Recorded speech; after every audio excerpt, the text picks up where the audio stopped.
우리를 향한 한없는 사랑을 확증하시고 영원토록 영광을 받으실 하나님, 죄로 인하여 죽을 수밖에 없었던 우리를 구원하시기 위해 독생자 예수 그리스도를 이 땅에 보내신 하나님의 은혜와 사랑을 감사드리며 오늘 이 시간 주일 예배가 하나님께 온전히 드려지게 하옵소서. 지난 한 주간도 주님께서 저희를 지켜주셔서 은혜와 사랑 안에서 거하게 하시고 복된 주일 주님 앞에 나와 찬양과 기도와 말씀으로 주님께 영광 올려드릴 수 있도록 인도하여 주심을 감사드립니다. 자비로우신 하나님, 지나온 우리들의 삶을 돌아볼 때 주님 앞에 너무나 부끄러운 모습뿐입니다. 험한 세상 속에서 하루하루를 살아가며 하나님의 말씀을 따르지 못하고 내 생각과 내 뜻 따라 살았던 순간들이었음을 고백합니다. 모든 죄악된 순간들을 이 시간 주님 앞에 내려놓고 자복하고 회개하오니 우리를 긍휼히 여기시어 오직 우리 주 예수 그리스도의 보혈로서 온전히 제사함을 받게 하여 주시옵소서. 오직 주님 한 분만 바라보며 영광 올려드리는 귀한 예배 가운데 주님 앞에 정결한 모습으로 나갈 수 있게 하여 주시옵소서. 나라를 위해 기도합니다. 이 민족, 이 나라가 여호와 하나님의 이름을 잊지 않게 하시고 해방 이후 우리나라를 넘치도록 축복하셔서 전 세계에 유례없는 기적과 같은 나라로 세워주신 것 주님의 은혜임을 기억하게 하여 주시옵소서. 정부와 지자체의 위정자와 공직자들이 세상의 모든 권세를 세우시는 하나님의 주권을 인정하고 정직하고 겸손하게 국민을 섬기게 하옵소서. 자유민주주의, 시장경제, 법치와 창조질서가 지켜지고 분열과 갈등으로 나눠진 이 나라에 화해와 회복의 은혜가 임하게 하옵소서. 하나님의 공의와 정의가 강같이 흘러 온 세상에 하나님의 빛을 비추는 나라가 되게 하옵소서. 오류동 제1교회를 사랑하시는 주님, 주님의 핏값으로 사신 우리 교회를 영혼 구원하는 방주로 삼아주시고 금년 한 해에도 영적인 성장과 부흥을 이뤄갈 수 있도록 이끌어주신 사랑과 은혜 감사드립니다. 한 주간의 우리의 삶을 돌아보며 기도합니다. 사랑은 오래 참는 것이라고 하신 말씀에 순종하지 못하고 내 뜻과 내 의지대로 살아갔던 삶을 고백합니다. 연약한 죄성으로 인하여 실수한 모든 행동을 용서해 주시고 그리스도의 편지로 살아가는 놀라운 간증의 인생이 되게 하여 주시옵소서. 부지 중에 지은 죄가 있다면 용서하게 하시고 하루하루를 지날 때마다 그리스도의 장성한 분량에 이를 때까지 우리의 삶이 되게 하여 주시옵소서. 예수님이 우리를 먼저 사랑하셨던 것처럼 우리도 내 주변의 사람을 먼저 사랑하게 하시고 7번씩 70번 용서하라고 하신 주님의 말씀대로 품어주고 덮어주는 넓은 마음을 가진 사람들이 다 되게 하여 주시옵소서.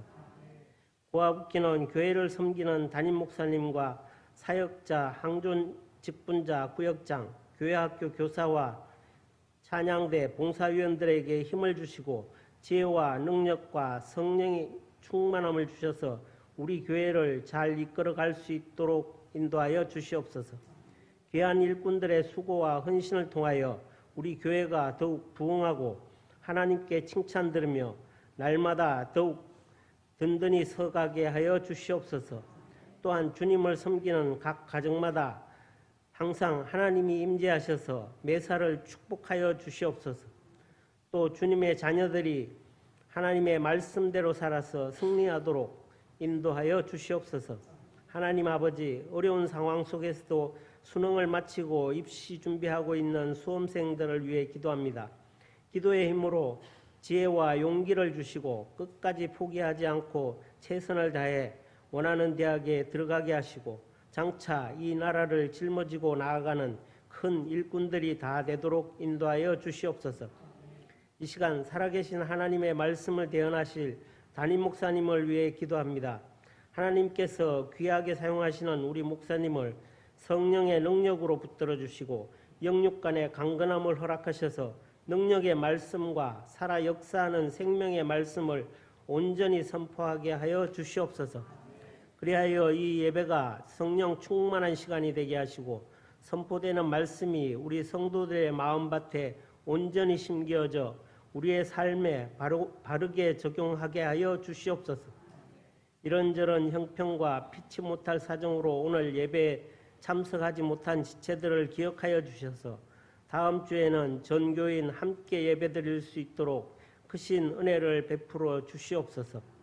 오늘도 예배를 위해 헌신하는 찬양대의 찬양을 기쁘게 받아주시고 이름도 없이 빛도 없이 돕는 손길들 아름다운 섬김을 통하여 우리 교회가 더욱 든든히 서가게 하시고 마지막 날에는 착하다 잘하였도다 충성된 종이라고 칭찬받는 우리 모두가 다 되게 하여 주시옵소서. 예배의 시종을 주님께 의탁하오며 예수 그리스도의 이름으로 기도드립니다. 아멘.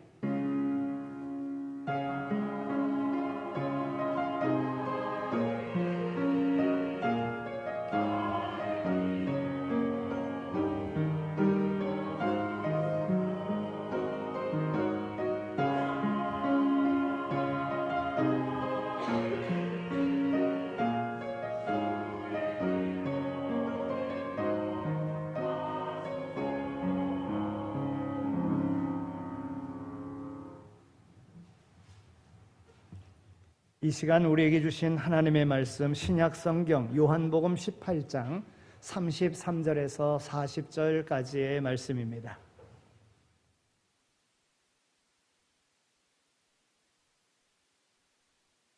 요한복음 18장 33절에서 40절까지의 말씀입니다. 이에 빌라도가 다시 관정에 들어가 예수를 불러 이르되 내가 유대인의 왕이냐? 예수께서 대답하시되 이는 내가 스스로 하는 말이냐? 다른 사람들이 나에 대하여 내게 한 말이냐? 빌라도가 대답하되 내가 유대인이냐? 내 나라 사람과 대제사장들이 너를 내게 넘겼으니 내가 무엇을 하였느냐? 예수께서 대답하시되 내 나라는 이 세상에 속한 것이 아니니라. 만일 내 나라가 이 세상에 속한 것이었더라면 내 종들이 싸워 나로 유대인들에게 넘겨지지 않게 하였으리라. 이제 내 나라는 여기에 속한 것이 아니니라. 빌라도가 이르되 그러면 내가 왕이 아니냐? 예수께서 대답하시되 내 말과 같이 내가 왕이니라. 내가 이를 위하여 태어났으며 이를 위하여 세상에 왔나니 곧 진리에 대하여 증언하려 함이로라. 무릇 진리에 속한 자는 내 음성을 듣느니라 하신대 빌라도가 이르되 진리가 무엇이냐 하더라.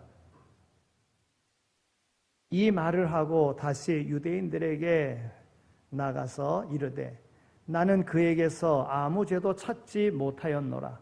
유월절이면 내가 너희에게 한 사람을 놓아주는 전례가 있으니 그러면 너희는 내가 유대인의 왕을 너희에게 놓아주기를 원하느냐 하니 그들이 또 소리질러 이르되 이 사람이 아니라 바라바라 하니 바라바는 강도였더라. 아멘. 이는 하나님의 말씀입니다. 어느 글을 보니 교회 안에는 크게 네 종류의 크리스찬이 있다고 합니다. 첫 번째는 바울형 크리스찬입니다. 우리가 잘 알다시피 바울은 처음에 기독교를 박해하며 믿는 사람들을 잡아다가 가두며 핍박하는 일을 했었습니다. 그러다가 믿는 자들을 체포하려고 다메섹으로 가는 도중에 예수님을 만난 후 인생의 방향이 180도 완전히 변한 그런 인물입니다. 박해자에서 하루아침에 믿음의 사람이 되었고 남은 생애를 변함없이 주님을 위하여 헌신한 사람입니다. 이와 같이 주님을 만나서 인생의 방향을 완전히 급선회한 바울처럼 주님을 믿고 딴 사람이 된 후에 이웃으로부터 친구들로부터 주위의 사람들로부터 다른 사람이 되었다고 사람이 완전히 변했다고 하는 말을 들을 뿐만이 아니라 주님 만나는 그날까지 바울처럼 최선을 다하여 굴곡 없이 주님을 섬기는 성도들의 유형이 있다는 것입니다. 두 번째는 베드로 유형입니다. 베드로는 예수님의 수제자로 열정적이고 매사에 적극적이었습니다. 호언장담도 잘했습니다. 다른 사람을 이끄는 리더십도 있었습니다. 그러나 그는 예수님이 로마 군병들에게 잡혀 가야바의 신문을 받을 때에 3번이나 예수님을 모른다고 부인했었습니다. 주님을 배신한 것이지요. 곧바로 회개하여 마음을 돌이키는 등 그는 변덕스러운 사람으로 그렇게 보여집니다. 이처럼 좋을 때는 태산도 옮길 것 같은 그런 태도로 호언장담하다가도 얼마 안 되어서 이내 그 열정이 식어버리는 사람, 그러다가 또 부흥회나 수련회 같은 데 참여하여 다시 은혜 받았다고 그렇게 뜨거운 마음으로 주를 섬기다가 또 시간이 지나고 나면 금방 식어버리는 사람, 이러한 사람을 베드로 유형이다 이렇게 이야기를 합니다. 세 번째는 롯의 아내형이 있습니다. 그녀는 소돔 고모라 성이 멸망할 때에 뒤를 돌아보지 말라고 하는 천사의 말을 어겼다가 소금 기둥으로 변한 여인입니다. 그녀는 주님을 알고 주님을 믿고 주님의 말씀도 들었습니다. 그러나 지금까지 즐겨왔던 세속의 달콤함을 잊어버리지 못하고 뒤돌아봄으로 인해서 하나님의 말씀을 거역하고 그리고 소돔 고모라 성을 뒤돌아봄으로 인하여 그는 소금 기둥이 된 여인입니다. 이와 같이 주님을 믿고 주님의 말씀을 들으며 신앙생활을 하면서도 롯의 아내처럼 세상의 즐거움에 미련이 남아 있어서 자꾸 세상을 돌아보는 사람을 롯의 아내 유형이다 이렇게 말합니다. 네 번째는 빌라도형입니다. 그는 로마 총독의 신분으로 예수님을 재판할 때에 세상과 주님 사이에서 고민하며 갈등했던 사람입니다. 무엇이 옳은지 무엇이 그른지 결정하지 못한 채 어정쩡한 태도를 보였습니다. 쉽게 말하면 그는 세상과 주님 사이에서 왔다 갔다 하는 양다리 걸친 그런 사람이었다 볼 수가 있습니다. 오늘 우리가 크리스찬으로 우리가 신앙생활 할 때에 오늘 우리도 이 네 부류의 사람에 속하는 줄로 압니다. 여러분 어느 쪽에 속하여 있습니까? 오직 주님을 위해서 살았던 바울입니까? 아니면 믿음이 식었다가 다시 불붙었다가 반복하는 그러한 타입입니까? 아니면 주님의 말씀을 들으면서도 세상에 미련이 남아 자꾸 세상을 뒤돌아보는 롯의 아내와 같은 타입입니까? 아니면 세상과 주님 사이에서 교묘하게 양다리를 걸치고 있는 빌라도와 같은 그러한 타입입니까? 오늘 이 시간 빌라도의 삶을 보면서 양다리 걸친 이 빌라도에 대해서 함께 생각해 보고자 합니다. 신약 성경에 나오는 인물 가운데 죄인의 대명사처럼 알려진 사람이 있습니다. 첫째, 누굴까요? 예수님을 판 가룟 유다. 제자가 되는 영광스러운 자리에 있었음에도 불구하고 그는 자기의 이득을 챙기려고 예수님을 통해서 뭔가 얻어보려고 예수님을 종교 지도자들에게 로마 병정들에게 넘겨주는 일을 했습니다. 또 한 사람이 있다고 하면 그 사람은 바로 본디오 빌라도일 것입니다. 본디오 빌라도는 주후 26년에서 36년까지 유대 지방을 통치한 로마 총독입니다. 당시 유대인들은 로마 황실에게는 아주 골치 아픈 그런 민족이었습니다.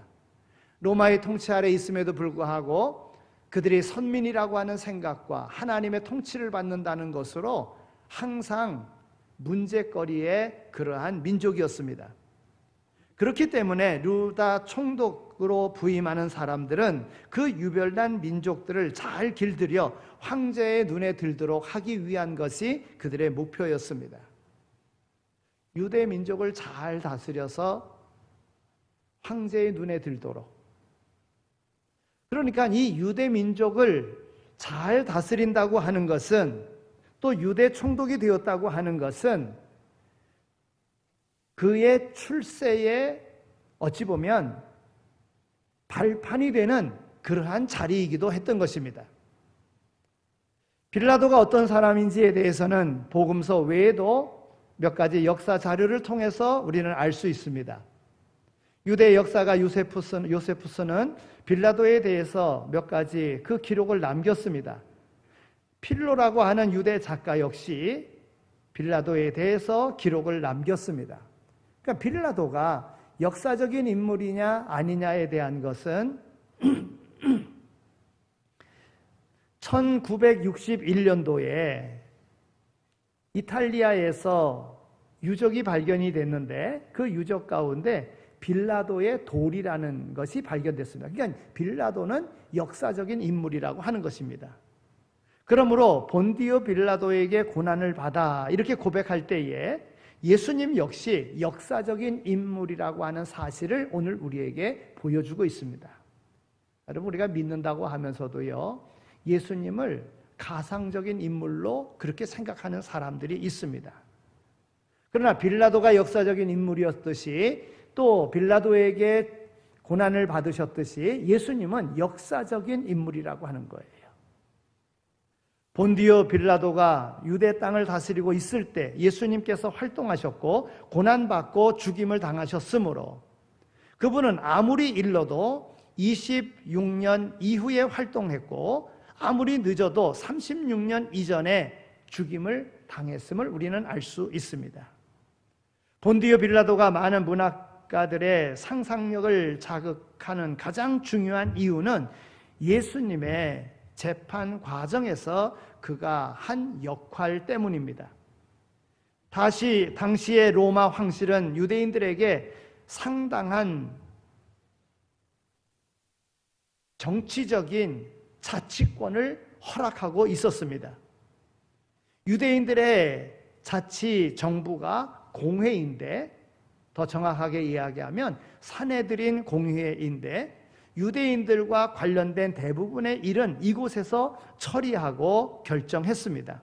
그런데 산헤드린 공회가 할 수 없는 일이 있는데 그것은 사형 집행하는 일은 할 수가 없었습니다. 산헤드린은 예수님 사형 판결을 내렸지만은 사형을 집행할 수가 없었던 것입니다. 그것은 오직 로마 총독만이 할 수 있는 것이었습니다. 그러므로 예수를 죽게 한 궁극적인 책임은 어찌 보면 빌라도에게 있다, 이렇게 말할 수가 있습니다. 하지만 복음서의 기록들을 보면 빌라도는 예수님에게서 아무런 문제도 찾을 수 없었다고 그는 이야기합니다.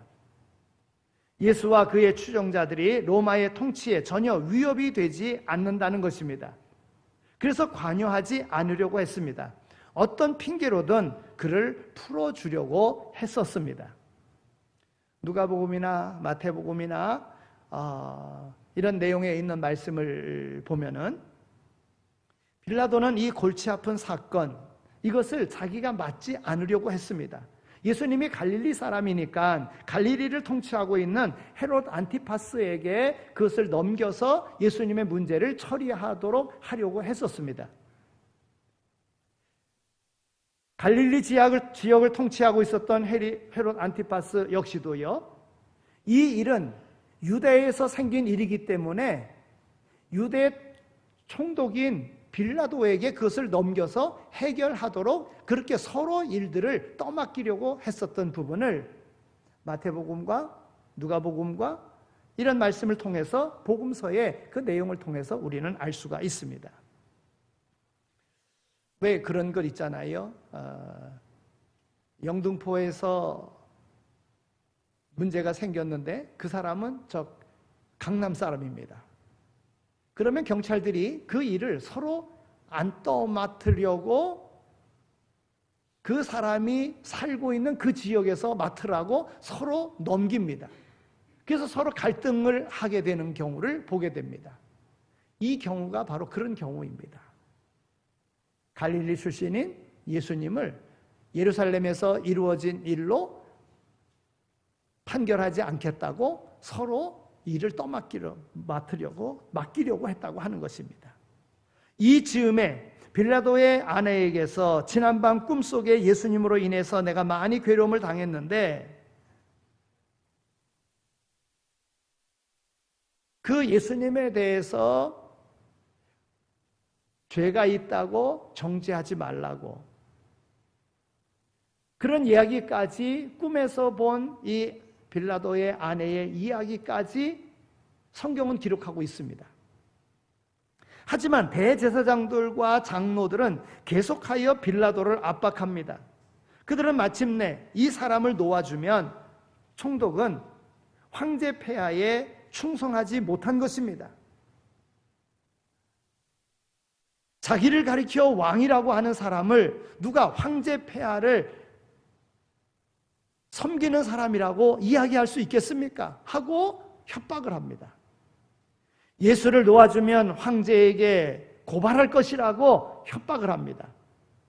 이것은 총독으로서 가장 공포스러운 그러한 협박인 것입니다. 빌라도는 결국 물을 가져다가 손을 씻으며 이렇게 말합니다. 나는 이 사람의 피에 대하여 책임이 없으니 여러분들이 알아서 하십시오. 이렇게 이야기를 합니다. 이렇게 보면 빌라도는 결단력이 없는 기회주의였었다. 이렇게 볼 수가 있습니다.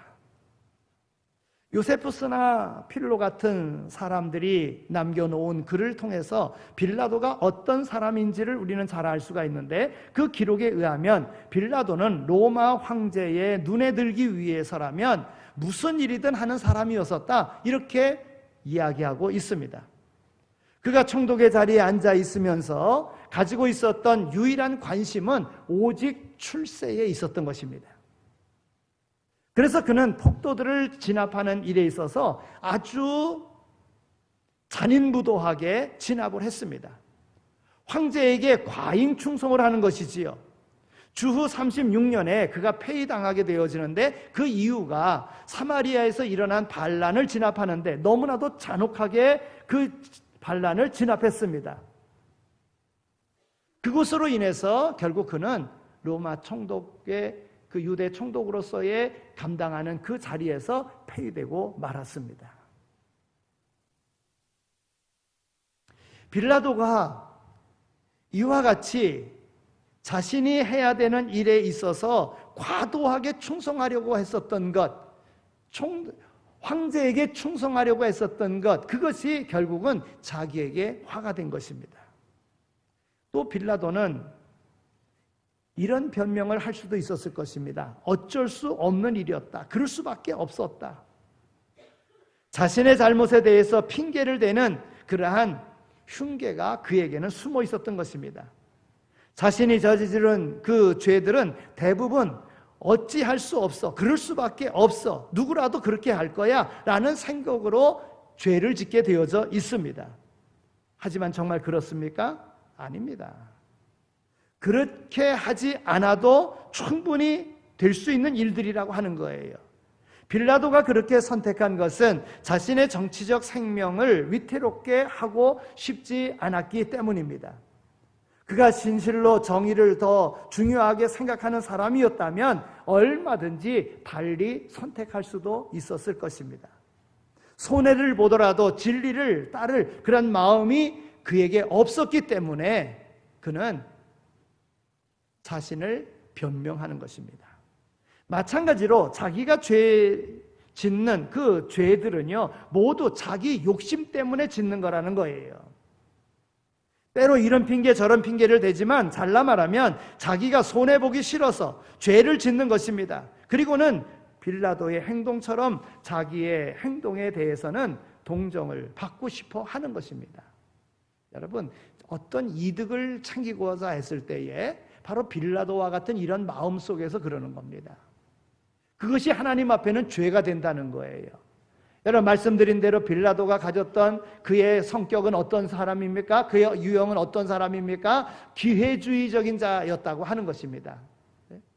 그리고 모든 사람들이 다 그러니까 하고 생각했다는 거예요. 그럼 우리가 알아야 될 것은 죄는 자기 이득만 챙기려고 하는 데에서 이루어진다는 거예요. 권력을 탐하는 사람이었습니다. 그래서 귀찮은 문제는 관여하지 않으려고 했었던 사람인 것입니다. 그러나 결국 빌라도는 예수님을 십자가에 못 박는 일에 그가 동조한 것입니다. 사도신경 가운데 우리가 잘 알다시피 빌라도에게 고난을 받으사, 여러분, 왜 빌라도가 정말 그러면 이렇게 잘못한 사람입니까? 하고 우리의 마음속에 동정의 마음이 갑니다. 그러나 동정해서는 안 될 것이, 그 고백 속에 담겨져 있는 그 뜻은 예수님께서는 그 당시 권력자들에게 고난을 받으셨다고 하는 것입니다. 지난 2000년 동안 예수님을 정치적 혁명가로, 그리고 학자들이 끊임없이 그와 같이 생각을 해왔습니다. 가장 먼저 제자들이 그렇게 오해를 했습니다. 예수님은 그들에게 큰 실망을 안겨주었습니다. 왜냐하면 예수님은 정치적인 그러한 데에는 관심이 없었던 분이기 때문에 그렇습니다. 갈릴리의 군중들이 예수님을 왕으로 추대하려고 할 때에 예수님은 그 자리를 피했습니다. 몸을 감췄습니다.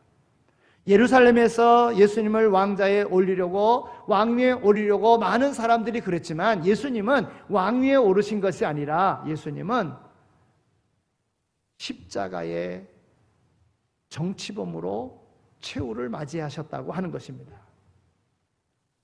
그러니까 예수님은 정치적인 그런 혁명가가 아닙니다. 또 예수님은 그러면 한 인간의 구원함을 위한, 오직 한 사람 한 사람의 영혼을 구원하러 온 분인가? 어떤 사람들은 여기에 관심을 가지고 있습니다. 아마 여러분 중에서도 그렇게 믿고 왔고 그렇게 생각하는 분이 있을런지 모르겠습니다. 예수님은 세상에 일어나는 일에는 아무 관심이 없고 오직 하나님의 나라, 그리고 개인의 영혼에 관심을 두신 분이라 이렇게 믿고 있는 분이 있다는 것입니다. 그러나 예수님은 정치적 권력과 타협하는 정치 혁명을 도모하는 그런 분이 아니라고 하는 것이고, 그분이 오직 인간 한 영혼만을 생각하는 그런 분이 아니시라 예수님께서는 모든 영혼, 즉 하나님의 나라를 이루시기 위해서 오신 분이라고 하는 것입니다. 예수님은 세상 권력을 원하지 아니하셨지만 세상을 하나님의 나라로 바꾸시기를 원하셨습니다. 모든 인류가 하나님을 왕으로 섬기고 살아 이 세상에 온전한 정의와 사랑이 실현되어지기를 바라셨습니다. 그런 세상을 만들기 위해서 예수님은 한 사람 한 사람의 마음을 바꾸려고 하셨다는 것입니다. 여러분, 과거에 나라의 권력을 잡는다든지 아니면은 그 세상의 권자에 오르려고 했던 사람들은요, 과거에는 총과 칼로서 세상을 바꾸려고 했고, 그리고 권자에 오르려고 했습니다. 요즘은 무엇으로 그럴까요? 요즘은 돈으로서 세상을 바꾸려고 한다는 것입니다. 그 모든 것은 자기 나라를 만들려고 하는 사람들이 꾸미는 것입니다. 하나님의 나라는 그런 것으로 만들어지지 않습니다. 오직 사랑으로만, 오직 섬김으로만, 오직 희생으로만 하나님의 나라는 이루어지는 것입니다. 원죄의 굴레 속에 갇혀있는 사람은 자기 욕심대로 살기를 원하고 그 수단으로서 권력을 얻으려고 합니다. 그렇기 때문에 하나님은 세상 권력과 충돌할 수밖에 없습니다. 빌라도만이 아니라 당시의 모든 권력자들은 예수님을 불편하게 생각했습니다. 그래서 예수님을 제거하는데 대제사장들과 또는 헤롯과 빌라도 모든 사람들이 손을 잡고 예수님을 제거하는데 한 마음을 가졌던 것입니다. 하나님의 아들 예수 그리스도께서 오늘 우리를 구원하시기 위하여 십자가에서 죽으셨는데, 그리고 그를 믿는 모든 이들로 하나님의 나라를 이루며 하나님의 뜻 안에서 하나님께 영광 돌리는 그러한 삶을 살도록 하셨는데, 어떤 사람들은 영적인 것으로만 살려고, 영적인 것에만 머무르려고 하는 사람들이 있습니다. 한 사람의 영혼이 하나님을 참되게 만나면 그 사람이 모든 것을 변화하게 되어져 있지 않습니까? 그런데 그 자기 자신을 변화하여 하나님의 사람으로 살려고 하지 아니하고 그냥 자기의 개인만을 생각하고 세상과는 동떨어진 영적인 것만을 생각하는 사람이 있습니다. 그런가 하면 어떤 사람은 하나님께 대한 그러한 믿음은 생각하지 아니하고 세상적인 방법으로 권세를 얻어서 세상을 변화시키고 거기에 영향력을 끼치려고 하는 그런 이들도 있습니다. 그렇기 때문에 한 사람이 진실로 하나님 앞에 하나님의 사람으로 거듭나게 되어지면 하나님께서는 하나님의 원하셨던 하나님의 뜻대로 하나님의 나라가 세워지는데, 그 하나님의 나라를 세우는데 걸림돌이 바로 예수 그리스도가 되었다고 하는 것입니다. 예수 그리스도는 만왕의 왕이시고 하나님께서 약속하신 메시아이신 것입니다. 오늘 본문에 예수님께서 빌라도에게 신문을 받는 장면입니다. 빌라도가 예수님에게 유대인의 지도자들이 고발하는 것을 받고 그 가운데 예수님에게 묻습니다. 사람들이 너를 왕이라고 하는데 내가 왕이냐? 이렇게 묻습니다. 오늘 36절에 있는 말씀을 보면 그 질문에 예수님께서 뭐라고 말씀하시냐면, 내 나라는 이 세상에 속한 것이 아니요 나의 나라가 세상에 속한 것이 아니라, 만약에 그렇다면 나의 부하들이 싸워서 나를 유대 사람들의 손에 넘겨지지 않게 하였을 것이요, 그러나 사실로 내 나라는 이 세상에 속한 것이 아니요, 이렇게 예수님께서 말씀하십니다. 여러분, 이 구절의 첫 문장 보면 내 나라는 이 세상에 속한 것이 아니요라고 하는 이 말은, 내 나라는 이 세상과 관계없어, 내 나라는 다른 세상에 속한 것이요라고 하는 뜻으로 들리기도 하지 않습니까? 하나님은요, 예수님은요, 하나님의 나라가 이 땅에 임하시옵소서라고 예수님은 기도를 가르쳐 주셨습니다. 하나님의 나라는 너희 가운데 있다고 말씀하셨습니다. 그분의 나라는 이 세상을 초월한 또 다른 세상을 포함합니다. 이 세상 안에 이루어져야 하는 나라가 바로 하나님의 나라인 것입니다. 그래서 예수님께서는 하나님의 나라는 이 땅에 이루어지는 것만이 아니라 또 다른 하나님의 나라가 있음을 말씀하면서 예수님께서 빌라도에게 답변을 하신 것입니다. 내 나라는 이 세상에 속한 것이 아니오라고 하는 이 말은, 하나님의 나라는 우리가 아는 그러한 나라와 종류와 성격이 다르다고 하는 뜻입니다. 지도에 그려놓을 수 없는, 혹은 총과 칼로서 지킬 수 있는 그런 나라가 아니라는 것입니다. 인간의 힘으로 빼앗고 지킬 수 있는 그런 나라가 아니라는 것입니다. 오히려 모든 힘을 빼고 자신을 열 때만이 임하는 나라라고 하는 것입니다. 그 나라는 지금 이곳에 임하지만 또한 영원한 나라라고 하는 것입니다. 그 나라의 왕은 예수 그리스도이시라고 하는 것입니다. 그 나라에는 정의와 진리가 충만하다고 우리 주님께서 말씀하신 것입니다. 그러한 나라에 대해서 알지도 못하고 믿지도 못하던 빌라도는 또 예수님에게 묻습니다. 오늘 37절에 있는 말씀인데요, 그러면 당신이 왕이요, 내가 왕이냐? 이렇게 묻습니다. 이 말의 뜻은요, 긴 말하지 말고 딱 부러지게 대답해 달라는 그런 뜻입니다. 나라는 하나의 종류밖에 없고 왕은 모두 같은 왕이라고 생각했던 이 빌라도에게 예수님의 말씀은 도무지 이해할 수 없다는 것입니다.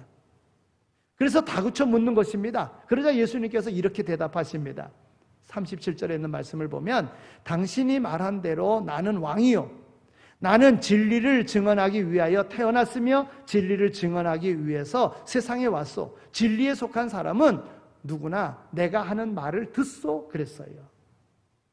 여러분, 이 말을 풀었으면 이렇게 할 수 있을 것입니다.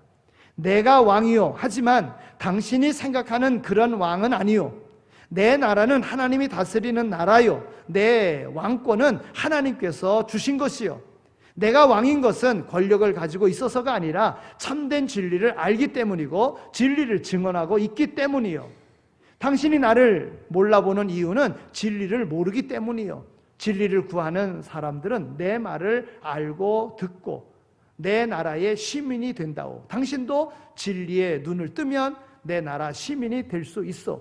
그래 보지 않겠소? 이런 말입니다. 그러니까 빌라도가 뭐라 그럽니까? 다시 반문합니다. 38절에 있는 말씀. 그러면 그 진리가 뭐냐? 이렇게 묻습니다. 이 대목에서 왜 갑자기 진리에 대해서 말하시오? 나는 그것에 관심이 없어. 이런 뜻입니다. 만약에 여기에 정관사 더가 붙었다면 그 진리는 하나님만이 진리라고 하는 것, 지혜의 근본, 진리라고 예수님만이 진리라고 하는 것, 그렇게 될 것입니다. 그러나 빌라도가 묻는 그 진리는요, 그냥 보편적인 그런 진리를 말하는 거예요. 실로 요세푸스나 필로가 남긴 그 기록에 의하면 빌라도는 유일한 그의 관심은 오직 권력에만 있었다고 하는 것입니다. 어떻게든 로마 황제 마음에 들어서 로마 황실에 귀족으로 올라서는 것, 이것이 그의 목적이었다는 것입니다. 그러니 진리에 관심이 없을 수밖에 없는 것입니다. 여기서 우리는 두 나라가 충돌하는 것을 봅니다. 하나님의 나라와 빌라도가 생각하는 나라가 충돌합니다. 여기서 우리는 두 왕이 마주선 것을 봅니다. 진리의 왕과 빌라도라는 로마 황제를 대신한 왕노릇하고 있는 사람의 그러한 만남입니다. 두 나라의 대결에서 인간의 나라가 이긴 것처럼 보입니다. 그것은 바로 자신들에게 늘 걸림돌이 되어지고 했었던 예수님을 십자가에 못 박는 것으로서 자신들이 인간 세상이 이기는 것 같이 그렇게 보여집니다.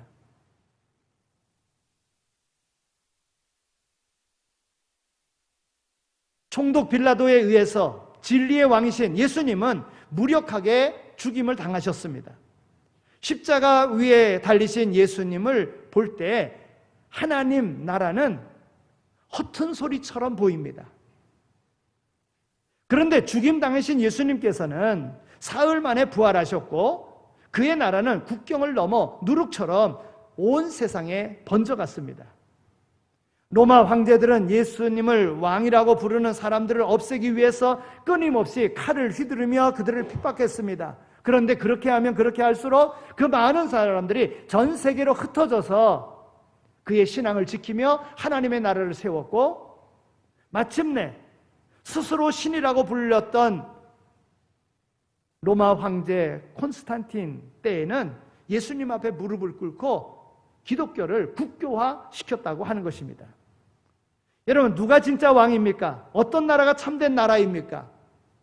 예수님께서는 빌라도와의 관계 속에서 세상적인 왕과 세상적인 권세를 누리려고 하셨던 빌라도 앞에서 내가 진리다, 하나님의 나라는 내가 그 나라를 위하여, 내가 그 나라를 세우기 위하여 왔다 말씀하셨고, 그 말씀대로 예수님께서는 이루셨다고 하는 것입니다. 사랑하는 성도 여러분, 오늘 우리들의 믿음은 어떤 것입니까? 우리가 왕으로 섬기는 분은, 예수님은 어떤 분이십니까? 우리가 속한 하나님의 나라는 어떤 나라입니까?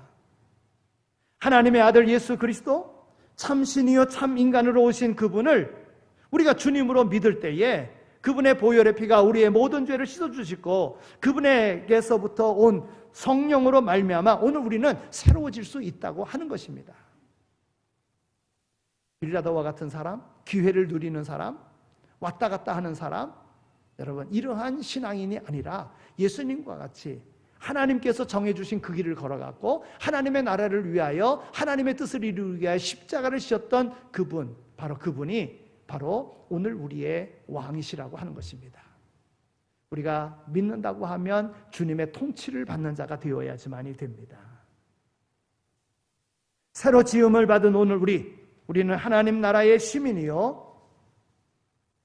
그의 죽으심으로 말미암아 오늘 우리는 그의 하나님의 자녀가 되었습니다.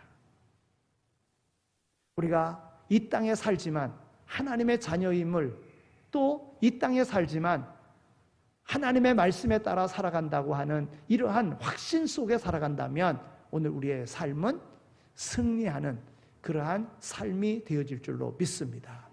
기회주의적인 그러한 믿음이 아니라 믿음으로 승리하는, 하나님 오직 우리에게 주신 바 유일한 구원의 길, 예수님을 믿음으로 말미암아 예수님의 말씀에 따라 순종함으로 말미암아 이 세상 가운데서도 왕 같은 제사장의 영광을 누리며 살아가는 우리 모두가 다 되어지기를 소망합니다. 하나님 아버지 감사합니다.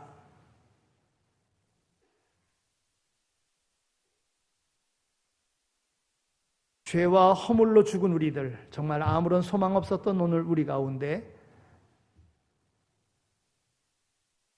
비천한 모습으로 오셨고 초라한 모습으로 죽으셨지만 그러나 부활하셔서 진정한 오늘 우리의 왕 되심을, 또한 우리 하나님께서 우리에게 보내주신 바 구원자이심을 오늘 우리로 믿고 믿음 생활하게 하여 주신 것 정말 감사합니다. 믿는다고 하면서도 내 이득을 챙기고 또한 내 욕심을 챙기려고 하는 이러한 믿음이 아니라 무엇보다도 우리의 왕 되신 예수님의 통치를 받으며 예수님의 말씀에 순종하여 오늘 우리의 모든 필요를 채워주시는 바른 믿음의 삶으로 나갈 수 있는 우리 모두가 다 되게 하여 주옵소서. 감사합니다. 예수 그리스도의 이름으로 기도드립니다. 아멘. 이제는 우리 주 예수 그리스도의 은혜와 하나님 아버지의 극진하신 사랑하심과 성령님의 위로하시고 교통하심이 우리를 택하시고 또 우리를 통하여 이 땅에 하나님의 나라를 세우도록, 죽은 영혼 살리도록 오늘 우리를 불러주셨기에 우리에게 주신 바 왕의 명령을 받은 자로 충성되이 우리의 맡겨진 사명 잘 감당할 것을 마음에 다짐하며 세상으로 나아가는 이 자리에 참여한 모든 이들 가운데 이제로 영원히 함께 하시길 간절히 축원하옵나이다. 아멘.